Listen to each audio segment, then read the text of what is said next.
Antam merupakan salah satu perusahaan yang benar-benar meningkat drastis di tahun 2020. Kira-kira bagaimana prospek Antam di 2021 dan bagaimana sih pendapat gua soal saham Antam? Temukan jawabannya setelah yang satu ini.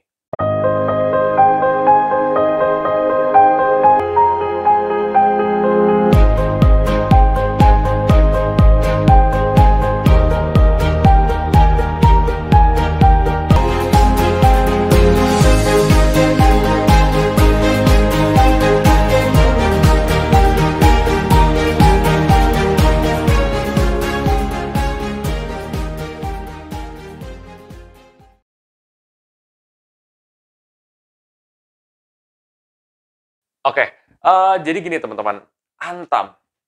Antam itu seperti apa sih? Menurut pendapat gue sendiri.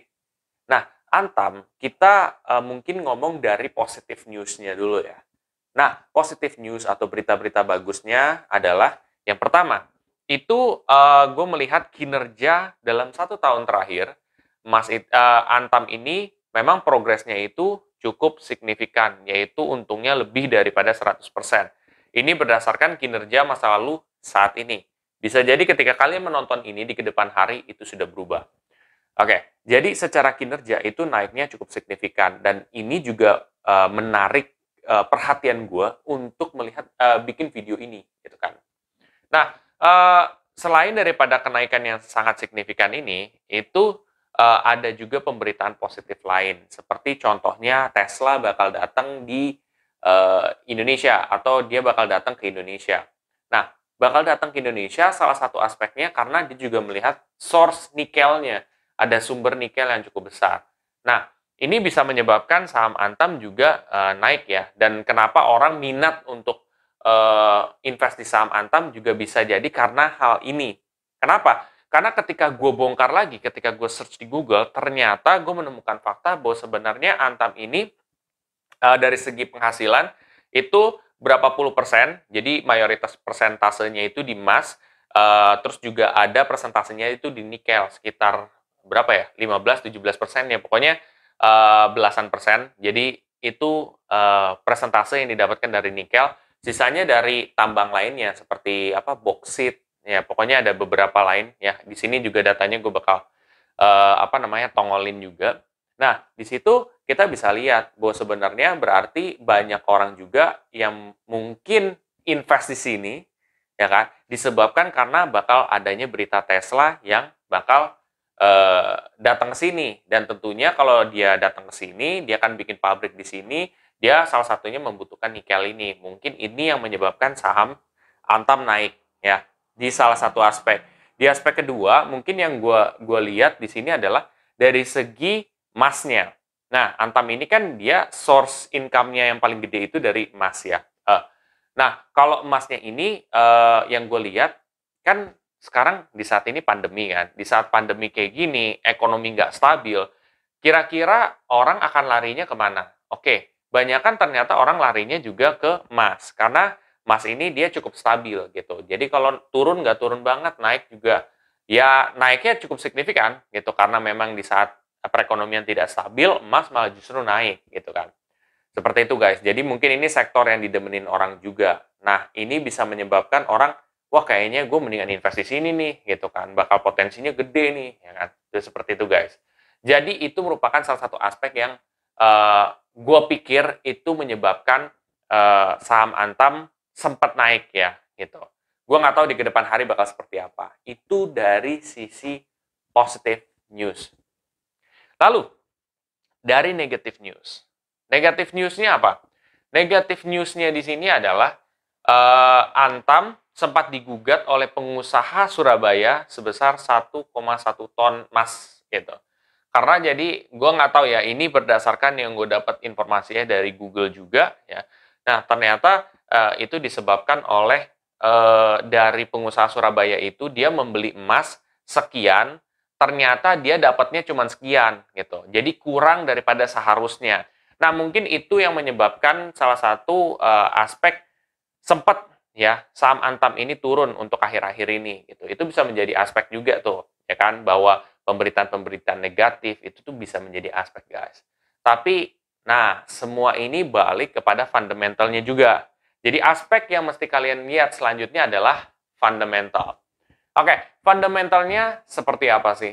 Fundamentalnya kalau gue lihat ya, ini dari segi singkatnya aja.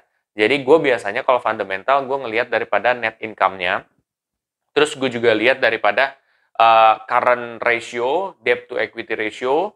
Terus juga gue ngelihat daripada return on asset, return on equity-nya seperti apa, dividennya seperti apa, dan sebenarnya masih banyak lagi. Cuman intinya seperti itu. Oke, kita mulai dari return on asset dan return on equity.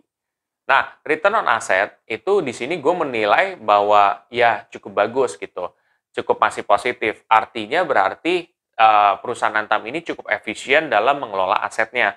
Dan ya itu bisa ditandakan dengan ROA-nya itu positif. Nah, tapi gimana sih kalau kita compare dengan beberapa perusahaan di industri yang sama? Ternyata di compare dengan perusahaan di industri yang sama, dia tergolong kecil guys gitu. Nggak dibilang kecil banget, tapi tergolong kecil lah, seperti itu. Itu dari segi ROA. Nah, kalau dari ROE atau Return on Equity. Return on Equity di sini juga kurang lebih sama dengan ROA. Dia cukup efisien dalam mengelola modalnya. Bedanya itu, kalau di ROE-nya dia efisien, tapi kalau di-compare dengan beberapa perusahaan lain, dia juga masih kalah gitu. Perusahaan lain yang sejenis tuh dia lebih efisien. Seperti itu guys. Tapi at the end of the day, dia tetap efisien kok gitu loh. Intinya seperti itu. Nah, itu dari segi ROA dan ROE-nya. Nah, kalau misalkan dari segi aspek lain, mungkin dari net income dulu. Net income sebenarnya gue ngelihat per kuartal oke. Cuman memang di kuartal pertama sempat turun ya. Tapi di kuartal 2 dan kuartal 3, gue rasa masih positif gitu kan. Di situ juga datanya masih positif. Jadi, ya berarti perusahaan ini masih profit gitu loh. Masih oke gitu. Seperti itu sih. Itu dari net income-nya. Lalu kalau gue misalkan ngelihat daripada dividen, dia masih bagi dividen kok di tahun kemarin gitu. Jadi, dia masih cukup bagus gitu loh sampai dia bisa bagi dividen seperti itu. Tuh dari segi dividennya. Lalu kalau gue pandang dari segi apanya lagi ya? Current ratio. Nah, sebelum gue ngebahas tentang current ratio, baiknya ngebahas soal debt to equity ratio. Nah, debt to equity ratio-nya memang dia tidak terlalu besar, tapi dia apa ya? Ada lah gitu loh debt to equity ratio-nya itu. Cukup lumayan lah gitu. Tetapi kalau kita lihat ya, boleh perusahaan itu punya debt to equity ratio. Artinya dia punya utang lah dibanding sama modalnya, ya kan? Utangnya ada lah. Nah, pertanyaannya dia punya utang nih. Kira-kira dia mampu bayar nggak sih? Nah, kalau kita mau lihat dia mampu bayar atau tidak, kita melihat daripada current ratio-nya. Dan ternyata current ratio-nya itu cukup bagus, yaitu between 1 dan 2 gitu, untuk saat ini ya. Dan di situ kalau di 1 dan 2, sepengetahuan saya, itu artinya bahwa perusahaan ini, kalaupun dengan utang segitu, dia mampu untuk mengembalikan, dia mampu untuk bayar. Asetnya dia tuh melebihi daripada liabilities dia untuk saat ini. Ya, seperti itu guys. Jadi, gue lihat dari beberapa aspek itu, memang cukup baik guys. Nah, terus juga ada price earning ratio gitu kan. Ya, mungkin itu masih banyak penilaian lain. Tetapi kalau menurut gue, perusahaan ini memang cukup bagus, memiliki potensi juga. Tapi back again ke kalian gitu. Balik lagi ke kalian. Kalian melihatnya seperti apa? Di tahun 2021 ini bakal ada beberapa perusahaan dunia yang bakal masuk juga. Terus juga ada beberapa tentunya pembaruan-pembaruan dari peraturan kira-kira kalian seperti apa?